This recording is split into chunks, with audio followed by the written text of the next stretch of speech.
Assalamualaikum warahmatullahi wabarakatuh. Salam sejahtera bagi kita semua. Hai teman-teman semuanya, kenalin, aku Marta Yohana Sinaga, NPM 2154067 dari PGSD 03. Di video kali ini, aku mau ngejelasin nih, apa sih itu telinga?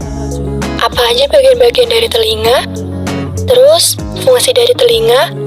Dan juga, apa aja ya penyakit-penyakit pada telinga? Untuk lebih jelasnya, yuk simak video berikut. Sebelumnya, aku mau ngejelasin dulu nih, apa sih panca indera itu? Jadi, panca indera adalah asisten kehidupan yang dapat membantu dalam menjalankan aktivitas kita sehari-hari. Panca indera disebut juga dengan 5 indera, yang terdiri dari mata untuk melihat, telinga untuk mendengar, hidung untuk mencium, lidah untuk merasa, dan yang terakhir, kulit untuk merangsang. Di dalam panca indera, telinga termasuk ke dalam panca indera pendengaran. Untuk lebih jelasnya, disimak baik-baik ya teman-teman. Pertama, aku mau ngejelasin dulu nih, apa sih pengertian dari telinga? Telinga adalah organ tubuh manusia yang berfungsi sebagai indera pendengaran dan organ yang menjaga keseimbangan. Telinga merupakan organ yang berperan terhadap pendengaran kita akan suara atau bunyi. Hal ini dapat terjadi karena telinga memiliki reseptor khusus yang berfungsi untuk mengenali getaran suara. Namun, telinga memiliki batasan frekuensi suara yang dapat didengar, yaitu yang frekuensinya 20 Hz sampai 20.000 Hz. Oke teman-teman, kita lanjut aja ya. Selanjutnya, aku mau bahas fungsi telinga nih. Teman-teman pada tahu nggak sih, fungsi telinga kita itu sebenarnya untuk apa ya? Fungsi telinga dibagi menjadi dua. Yang pertama, telinga sebagai pengatur keseimbangan, dan yang kedua, telinga sebagai indera pendengaran. Fungsi telinga yang pertama adalah telinga sebagai pengatur keseimbangan. Terdapat struktur khusus pada organ telinga yang berfungsi mengatur dan menjaga keseimbangan tubuh. Organ ini berhubungan dengan saraf otak ke-8 yang berfungsi dalam menjaga keseimbangan dan untuk mendengar. Dan fungsi telinga yang kedua, yaitu telinga sebagai indera pendengaran. Telinga dapat berfungsi sebagai indera pendengaran apabila terdapat gelombang suara yang masuk melalui telinga luar yang akan diterima oleh otak melalui proses terjadinya pendengaran. Nah, kalau bagian-bagian dari telinga itu apa aja ya? Sekarang kita lanjut belajar bagian-bagian pada telinga. Bagian-bagian telinga terbagi menjadi 3. Apa aja ya? Yuk kita simak. Nah, yang pertama ada telinga luar. Telinga bagian luar adalah bagian yang terlihat dari telinga, yang berfungsi sebagai organ pelindung untuk gendang telinga. Ini mengumpulkan dan memandu gelombang suara masuk ke telinga tengah. Telinga luar terdiri dari 2 bagian, yaitu pertama, lipatan telinga atau disebut dengan pina. Ini berfungsi sebagai gelombang suara masuk ke telinga melalui flap atau lipatan telinga atau pina.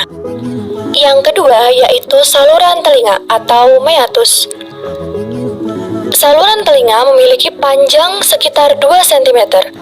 Ini menguatkan gelombang suara dan menyalurkan mereka ke telinga tengah.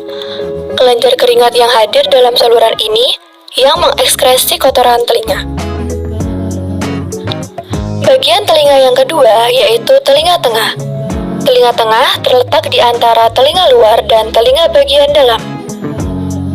Merasakan gelombang suara dari telinga luar dalam bentuk gelombang tekanan. Telinga tengah adalah rongga berisi udara dan berdiri dari bagian-bagian berikut.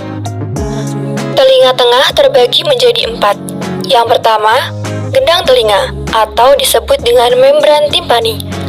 Gendang telinga adalah selaput tipis yang bertindak sebagai partisi antara telinga luar dan telinga tengah. Bergetar dengan cepat menerima gelombang suara dan mengubah energi suara menjadi energi mekanik. Maleus, ini adalah tulang kecil yang terletak di sebelah gendang telinga. Karena terletak berdekatan dengan gendang telinga, getaran dari gendang telinga menyebabkan maleus bergetar. Yang ketiga, anvil atau incus. Anvil adalah tulang kecil lain di samping maleus. Itu bergetar dalam menanggapi getaran maleus. Dan yang terakhir yaitu stirrup atau steps. Serupa dengan maleus dan anvil, sanggurdi adalah tulang kecil di telinga tengah. Akhirnya juga bergetar dan meneruskan kompresi gelombang ke telinga dalam. Nah, bagian telinga yang terakhir yaitu telinga dalam. Telinga bagian dalam, seperti namanya, adalah bagian terdalam dari telinga. Hal ini diisi dengan zat seperti air dan terdiri dari baik untuk pendengaran dan keseimbangan organ. Telinga bagian dalam terdiri dari bagian-bagian sebagai berikut. Pertama, ada koklea atau disebut dengan rumah siput. Koklea atau tabung spiral adalah struktur di gulung yang dapat meregang sekitar 3 cm. Lapisan membran koklea terdiri dari banyak sel-sel saraf. Sel-sel saraf mirip rambut merespon secara berbeda terhadap berbagai frekuensi getaran yang akhirnya mengarah ke generasi impuls listrik. Koklea adalah pusat pendengaran dari telinga bagian dalam, organ cairan yang menerjemahkan getaran suara menjadi impuls pendengaran yang dapat dimengerti otak. Selanjutnya ada saluran setengah lingkaran. Ini adalah loop berisi cairan yang melekat pada koklea dan membantu dalam mempertahankan keseimbangan. Terakhir, saraf auditori. Ini impuls listrik yang dihasilkan oleh sel-sel saraf yang kemudian diteruskan ke otak. Nah, teman-teman, masih pada semangat nggak nih? Sekarang kita masuk ke materi terakhir nih, yaitu kelainan atau penyakit pada telinga. Apa aja ya penyakit pada telinga? Yuk kita simak.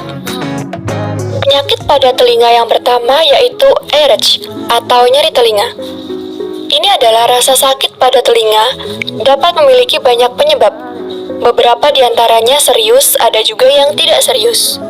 Yang kedua yaitu otitis media atau radang telinga tengah. Peradangan atau infeksi telinga tengah berada di belakang gendang telinga. Biasanya hal ini disebabkan oleh infeksi. Ketiga yaitu telinga berenang. Peradangan atau infeksi telinga luar. Kasus tiba-tiba biasanya disebabkan oleh infeksi. Otitis kronis sering merupakan kondisi kulit, dermatitis. Yang keempat yaitu penyakit Meniere, sebuah kondisi di mana telinga bagian dalam di satu sisi multifungsi, vertigo, dan rasa sakit adalah gejala umumnya. Kelima, tinnitus, bunyi dering di salah satu atau kedua telinga. Biasanya hal ini disebabkan kerusakan dari paparan kebisingan atau dari penuaan. Cerumen impaksi atau kotoran telinga. Kotoran telinga dapat menghalangi saluran telinga dan menutupi gendang telinga, mengurangi getaran gendang telinga yang mengganggu pendengaran. Ketujuh, gendang telinga yang pecah. Suara yang sangat keras, perubahan mendadak dalam tekanan udara, infeksi atau benda asing dapat merobek gendang telinga. Nah, semua pembahasan tentang telinga udah kita pelajari nih teman-teman. Gimana? Sangat menarik bukan? Tentu saja iya. Teman-teman sudah dapat ilmu tentang telinga nih. Semangat mencari ilmu-ilmu yang lain ya teman-teman. Aku cukupin pembahasan kali ini. Terima kasih yang udah menonton. Jumpa lagi lain waktu ya teman-teman. Dah. Terima kasih. Wassalamualaikum warahmatullahi wabarakatuh.